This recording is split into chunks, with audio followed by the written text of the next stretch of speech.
du supérieur avec des universités étrangères fait actuellement l'objet de vives discussions à la tutelle. Rappelle la législation en vigueur. Les syndicats appellent à une meilleure structuration de la clause de mobilité du côté des étudiants. Les avis sont partagés. Instruction a été donnée au recteur pour apporter toute la lumière sur cette affaire. On fait tout de suite le point avec Mami Benguedawa. Ils sont 59 enseignants-chercheurs sénégalais à devoir intégrer le système éducatif de la Guinée-Conakry. Une liste rendue publique a fait état de ce recrutement massif d'enseignants sénégalais. La nouvelle, qui a fait l'effet d'une bombe à travers le pays, a ravivé le débat sur la mobilité des enseignants du supérieur. Cette disponibilité est organisée par la loi 81-59.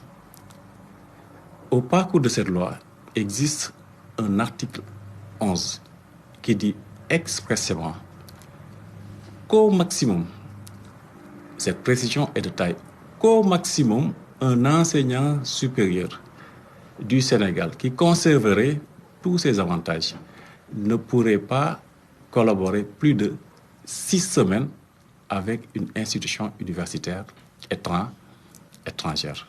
Pour l'heure, les enseignants concernés n'ont pas exprimé leur volonté de démissionner, alors que la collaboration prolongée ou le cumul d'activités est contraire au texte en vigueur.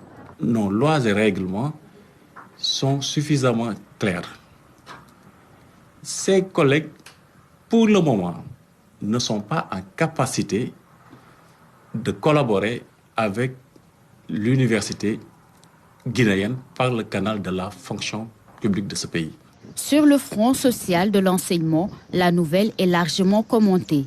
Le syndicat des universitaires du Sénégal, entre autres acteurs, reconnaît la légitimité de la position de l'État, mais plaide en faveur de la préservation de la liberté académique. Notre syndicat soutient pleinement les collaborations internationales qui sont indispensables à l'enrichissement mutuel et à la vitalité de la recherche.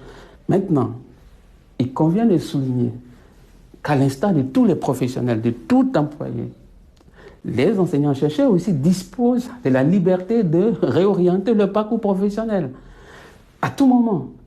Cette migration enseignante vers la Guinée-Conakry inquiète jusque dans le milieu estudiantin. Si certains craignent un manque d'enseignants, d'autres restent confiants tant que la qualité des cours est maintenue.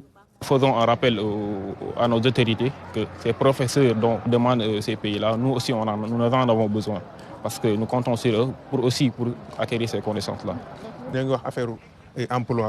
On parle de difficultés d'emploi actuellement, donc je ne trouve pas de problème à ce qu'on laisse ces enseignants partir dans d'autres pays.